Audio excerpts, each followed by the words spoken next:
Hello everyone, जय जगन्नाथ। आशा कर समस्ते भलरे थे। नुआ एक मिनी ब्लॉग को वेलकम। तो दिन सारा आज केमती कौन कली। आज श्रावण मासर प्रथम दिन थिला, बहुत ही हेक्टिक थिला। सकाळु सकाळु पिलांकर सर्वे लैब थिला, तो पिलांकर लैब पूरा करे देथिलु, बुझे देथिलु। पिला माने नीचे तांकर रीडिंग नउथिले आ करूथिले, तो बहुत ही खुशी लगी। किंतु वर्षा आ खरा दिजन जाक आम सहित लुचकाड़ी खेलुले।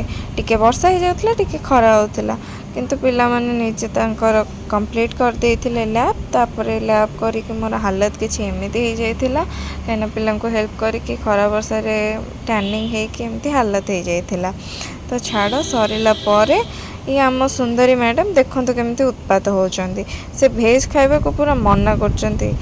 तांको जबरदस्ती आम भेज खुआचु। श्रावण मास रे एटलिस्ट भेज टिके खातु, तो एबे ट्राए करचंदी खाइबा को। तांको देह भी भल रहिबो। मु छोट बेले जगन्नाथ बलभद्र सुभद्रा करिके एमती गोटे गछर फल को खेले। मत बहुत ही भल लगे। ताको देखिली, छड़ेकी खेलिली, बट भूली जाइए गछर ना कौन। तापर एमती कदम्ब गछ देखी मो मन भर खाली आल मोर मेघ कदम्ब ये सब गीत आसला। तो मुझे देखिए पूरा खुशी हो जाइली। घरे पहुँचा पूर्व घरे मैंने हॉस्टेल रे, तो देखो कौन साउंड शुणी।